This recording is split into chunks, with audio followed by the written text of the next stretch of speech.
This poem is The Perpetual Melancholy of Pauline Larson. Slayton, Minnesota. On the flat palm of prairie you were born to wail. In a muffling dark of broken sod and barnstones cobbled from the land like potatoes, peeled with a knife into a white tin basin.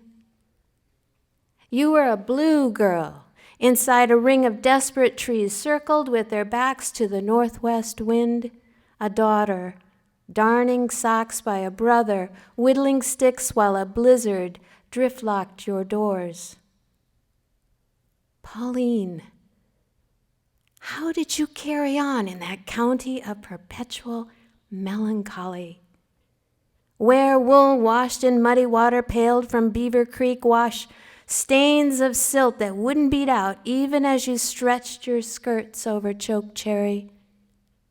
Busted banks and world wars took and broke men and sent them back to the fields and streets of Hadley with no wheat to feed them. How did you lift despair in your hands and learn to drink its tea? Marry a road maker back from the trenches, bring up babies in a caboose at the back of his mule caravan. How did you raise your only boy to let ships make him a man, dress him in sailor whites washed in bleach, and more war, and then the war in your chest, a knife in your breast? How did you roast your last Easter meal, carry high a platter of ham in your swollen arms to your son come home in uniform? How did you live that long? This next poem takes us to the mid-20th century, into a basement, and it's called All Night in the Cellar. Me and my brother come in with that calf cradled, our coats bloody, us huddled for the night by the drain in the cellar where Dad said we could haul the little Hereford, lug his fresh-born body in a blanket sling, and sing to him for hours and hours on the concrete floor. He moaned, he shook, we sang to his baby face, little calf, don't die. Little calf, here's the nipple, here's the bottle, here's the milk. We warmed it on the stove. I slipped that nipple into his foaming mouth, put it where his thick tongue hid while we cooed like our little voices could cure a chest full of croup. And hour by hour we asked him to live, said his mama went to heaven to eat grass forever, said she'd want him to grow up in our house, but we were weak and we dozed. And when we woke, he'd gone after her, leaving his little boy body behind and us crying for him, knowing then there was no saving the young in this world. This didn't happen so much on the West Coast, but the rest of the country east of the Rockies, this happened. In the middle of the 20th century, lots and lots of small towns and suburbs and farms had big, giant, beautiful elm trees. And those elm trees suddenly got this nasty disease. And they died by the millions across the United States, almost in a fell swoop. I remember going up and down different streets in Cedar Rapids, Iowa, an area where I grew up. And it was almost as if the city was naked with the trees have gone so fast and how they had arched over the streets. That happened at a time very coincidentally to the years right before the Vietnam War. A different war, a war that affected our country in a different way. So the name of this poem, the title of this poem, is Omen, Dutch Elm Disease. America in the decade before the Vietnam War, 1959. The mothers took their washing from their clothes chutes in their basements while outside the boys scooted up the tree brows. And the girls were climbing, yes, coming up, but their slips caught the twigs there, and the daughters, they were held where the elm leaves, full of fungus, stuck their hands beneath their skirts, and the girls, they shrieked and called them, but their mothers stood at mangles, ironing sheets and shirts.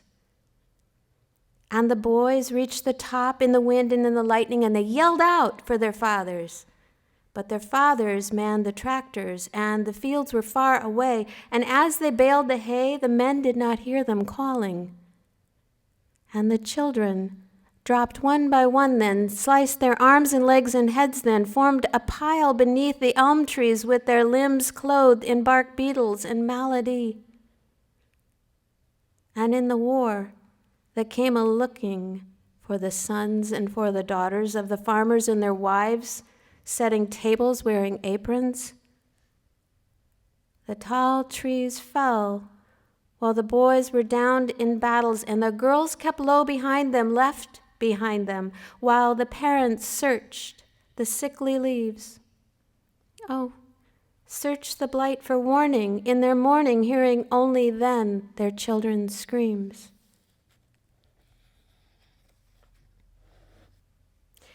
This book is organized such that the beginning says there comes a moo, and it goes in different places. This section says the moo comes across countries and continents, and it asks, fend for me.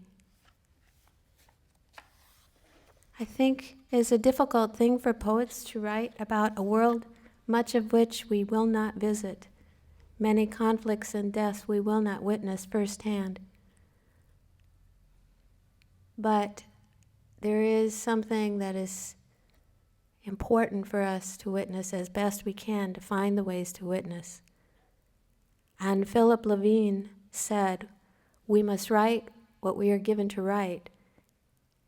And if that's the evening news, or Democracy Now!, or however you get your windows on the world,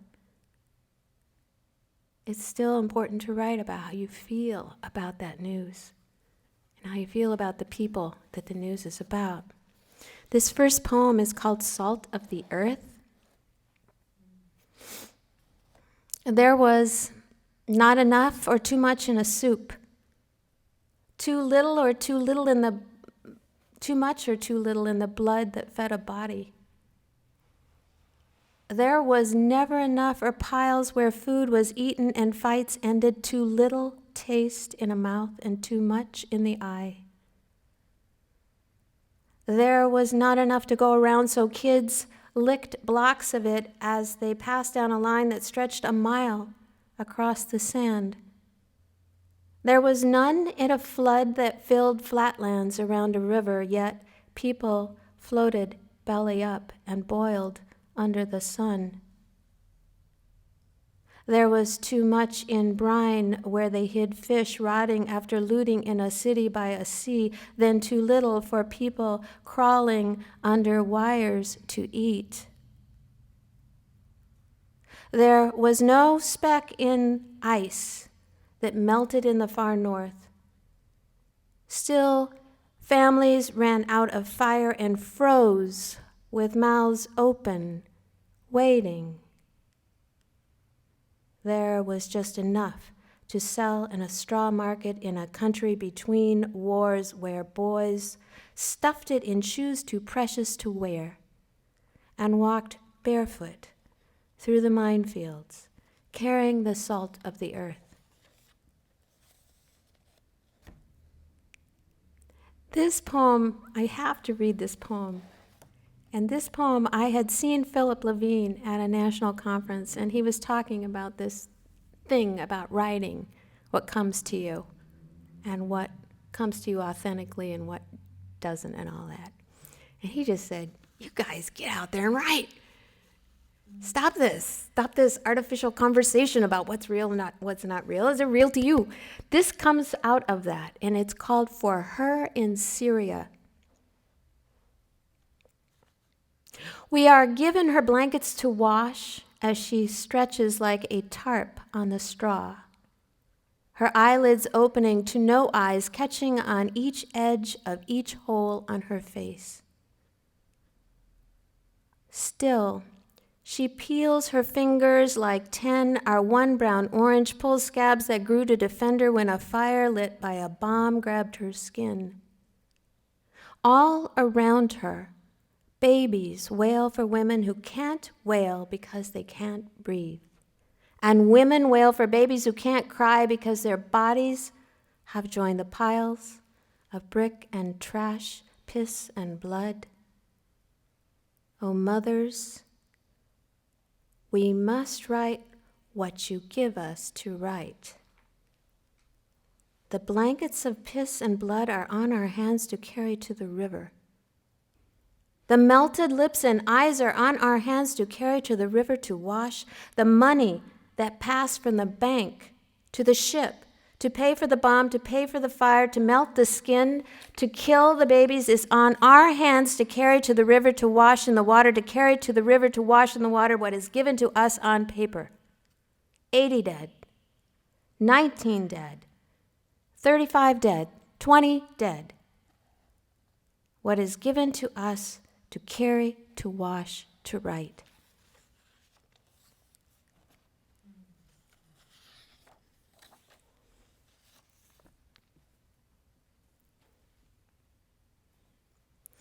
I don't know if you've been listening to the news as we're coming out of Afghanistan. There is a documentary on HBO called Vice, and they had a segment this past week about the increased opium market coming out of Afghanistan since we went in there. And it's 35 times the amount of opium that was produced before we went into Afghanistan. And it's coming over the world. So this poem is called Breath Over There, and it's for Kabul. That breath they couldn't use, that orphan breath, they left it on a porch for the milkman, for a shipper.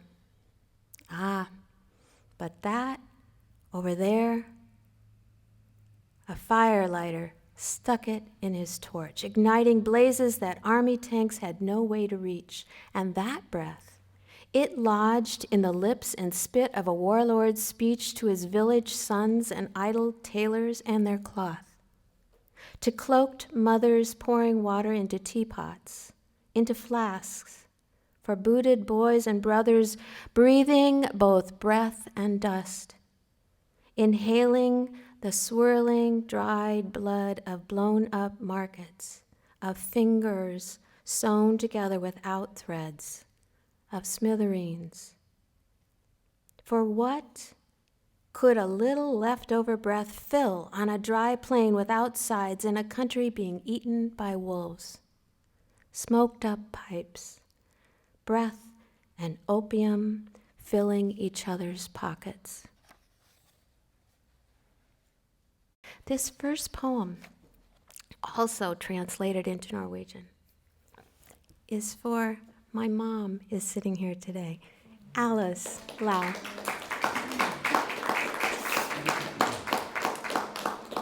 My mom is in her 89th year, and she is such a voracious reader that this past week, while I was doing heaven knows what, she read an entire treatise on Edison's life and was teaching me about the inventions.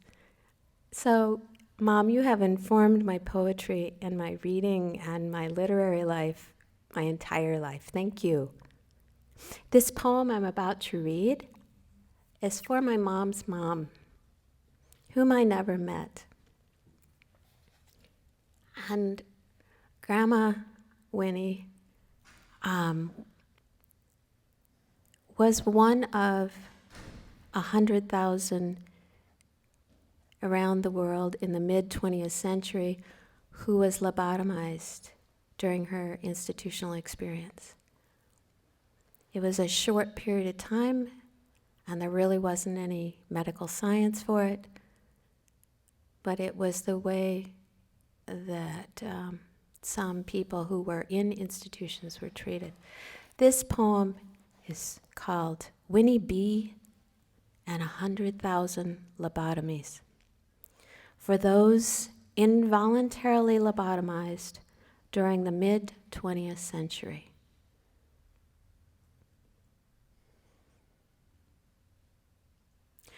I am bringing back your frontal lobe. I am bringing back the skull they broke in two. You climbing the bars in the third floor white room, you with your toes in the bars, your teeth screwdriving the screws to chew off the grate, you with your shaved head, you in your size too small straight jacket in the third floor white room. They said you were waiting. I am bringing back your frontal lobe. I am bringing back the skull. They used a drill. Oh, doctor, oh, diagnosed a mote in your eye. Blinding you, see, blinding you so you couldn't look after your daughter. Couldn't cook sausage in a pan for the father of your daughter on the stove he bought in the kitchen in the house in the town he loved more than you running down the street screaming, more than you running your Norwegian tongue naked down the street. I am bringing back your frontal lobe. I am bringing back the skull they drilled into and the motes that fell on the floor and fled down the fire escape when Dr. O, he didn't look for them, didn't put down his drill, didn't take down his ice pick, didn't take off his dripping red gloves, his wet lab coat. I come for the bits of you they took from you. I come to hold the name of you. Winifred Bestland. To take the name of you from the floor of the institution. It was wrong to say you were waiting. And this poem is called Of Blankets and Camels. I slipped your name into an envelope and licked it shut. I slipped the body you never became into a locker and locked it. Every day I climbed the 100 steps to campus. Every day I sat with you in my belly taking notes. When a nurse told me how to free you from the little box inside me, there was no photograph to kiss goodbye. When a husband drove me to the station where they took you in my blanket, I never saw your face. I moved and moved away. I cooked in many kitchens. I left your locker in a lake house, and buyers tore it down. Somehow you say you never needed my key. Somehow you got a ride in another mother in India. You migrated with the camels in the desert. Someday you wait in traffic in a city, move and move away, listening to the news, as if news might tell you my name.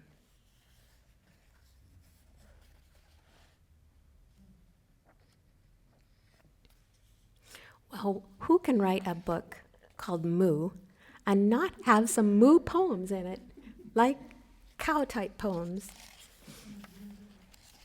I have a lot of cow-type poems. I was very careful not to put too many in this book, lest people think it was just a cow book, especially because you can see on the cover, that's a cow vertebrae, right? That's a backbone turned on its side for a little humor, but nevertheless. So, not too many cow poems. You got it. So, even though it's the cow poem section, I have a poem in here I love a lot because I'm also a bird watcher. I don't know how many of you guys like birds, know anything about birds. We have this really cool bird in California, and it's called the California thrasher. It's a ground bird with a big hooked beak, and you see it and you go, crap, that bird's back here, because it always makes a mess. It's always digging everything out, and you come and you go, was there a cat here digging? No, it was this bird. Well, this bird has an amazing song. It's not as clear as a mockingbird. It's raspier. Listen for this bird. When you discover it near you, you will listen to it all the time. It's just a beast of song. This bird made me think of Charlie Parker. And those of you who know Charlie Parker was amazing, Mr. Birdland, jazzman.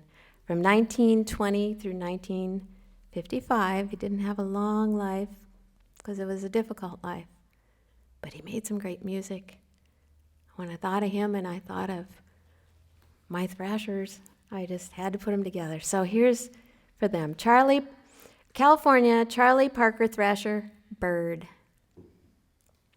Oh, bird, with your curled black lips, coo me awake. Oh, on your top branch, coo me, coo me. I bring paper lined like you like it. I bring a pen, knife to sharp end like you like it, like you like it. Oh, bird, your shiny curled black lips, sing, I got this hill is mine.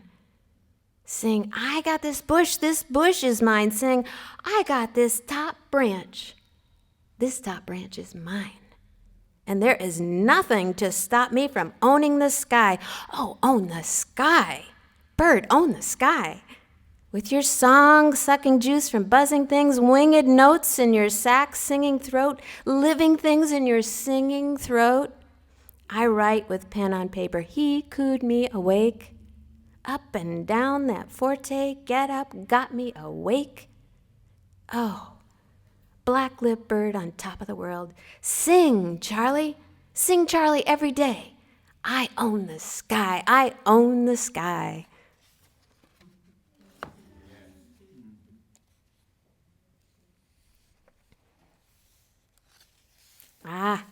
Here's a little Kaori Bolt. This is the Kaori Bolt poem. Now, guys drive around, you see cows out on their little ridges, right? With their little herds and their little... How would you like to do that? Have to eat with your face to the dirt all the time. Oh, any rate, well, sometimes I think the cows should be thinking about things. I mean, I don't know how it would be to live 24 hours a day outside on those hills and how they get around on the foggy nights or the windy nights and call out to those little calves that got lost somewhere. So this is called Kaori Bolt. If they knew about the packing plants, would they eat grass? Would they bolt canyons and trample ranchers' dogs? Would they rush barbed wire, the 200 of them, into the next ranch and the next? Now 1,000, now 10,000, rambling in a dust ball on their way east, reaching the valley 200,000 strong. Cows, calves, bulls, steers, Angus, Herefords, Shorthorns, Charolais, white-faced, half-horned, dust-bitten, scabbed, branded on butts and rumps. Would they shelter for the night along the fence of the endless feedlot? Smell fear in the morning? Rush the gates only to be let in?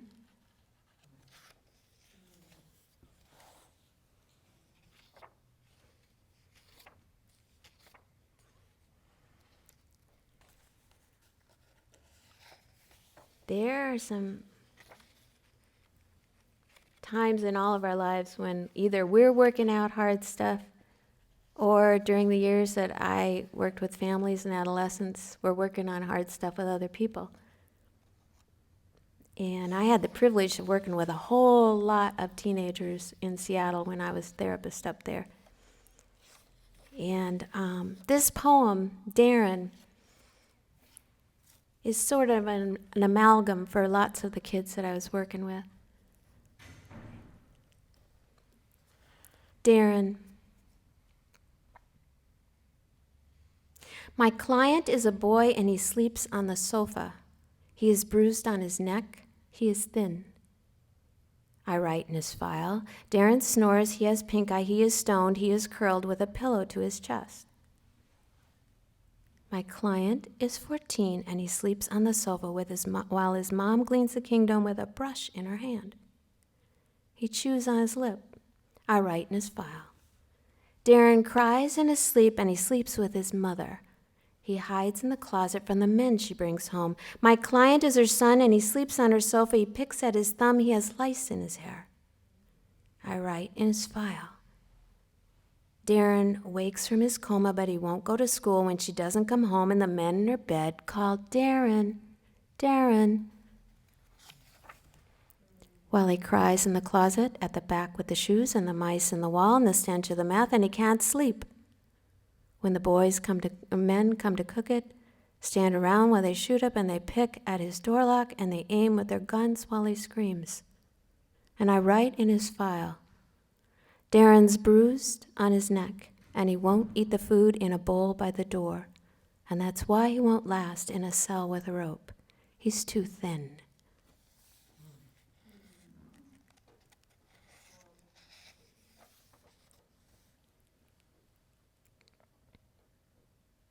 Well, some of my poems are a little lighter.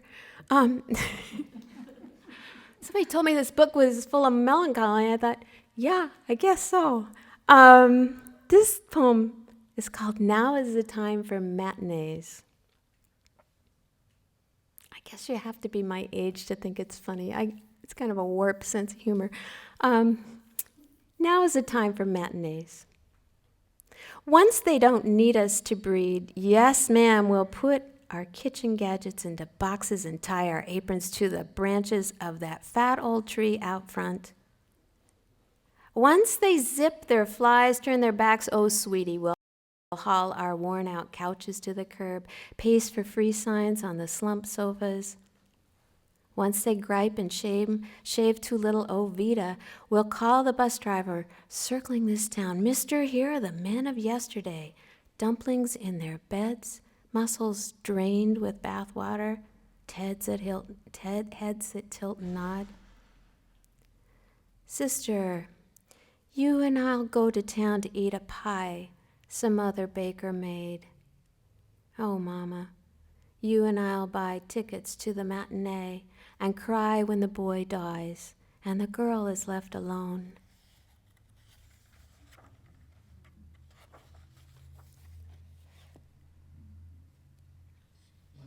Yeah.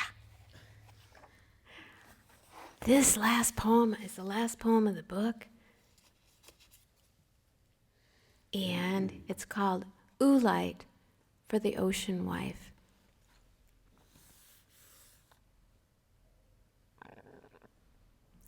If you put up a seawall, you can hold back the sea in that place where the surge you blame on the Canary Islands is breaking your heart.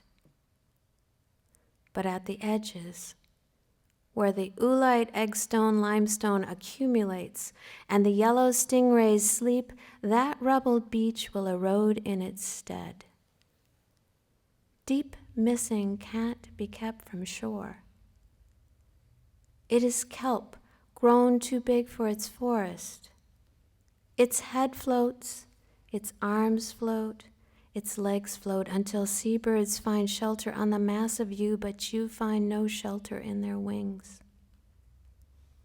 Deep missing must be ripped, its holdfast cut, its stipe and fronds adrift. Take it, ring it with empty-handed questions. What's the big use of a self? If there is no big use, how can one live in a flotilla of half-answers? And what is half of one when all of one is lonely? Or is it only, ocean wife, this question? When a tide goes out and oolite is naked and the stipe has heaved itself, will you, barefoot where seas can bite you, claim the kelp, cook it as food? Thank you.